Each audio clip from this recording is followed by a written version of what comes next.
hello friends आपनालोके चागे दৈ দি बहुत जलपान खाइছে আজি আহক দৈ দি মই কাৰি বনাওঁ ইয়াতে মই 1 চামুচ বেসন দিছোঁ আধা চামুচ জলকীয়া পাউডাৰ দিছোঁ আৰু অকমান ধনিয়া পাউডাৰ দিছোঁ তাৰ পিছত এখন কেৰাহীত অকমান তেল দি পেলাই শুকান জলকীয়া এটা চিঙি দিছোঁ তাৰ পিছত মই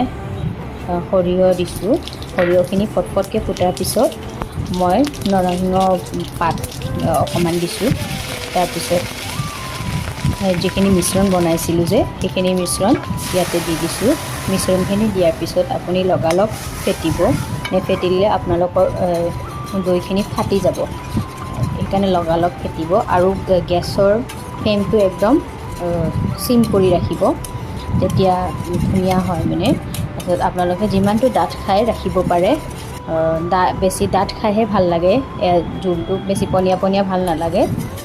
তো আপোনালোকে যেনেকৈ খায় তেনেকৈ ৰাখিব পাৰে মই ইয়াতে মাজে মাজে আকৌ ফেটি দিছোঁ ফেটি দিয়াৰ পিছত এয়া মোৰ ৰেডি হৈয়ে গ'ল বেছি সময় নালাগে বনাবলৈ আপোনালোকে দালি নবনালে এনেকৈ বনাই খাব পাৰে বহুত টেষ্টি হয় আপোনালোকে এনেকৈ বনাই খাই ট্ৰাই কৰি চাব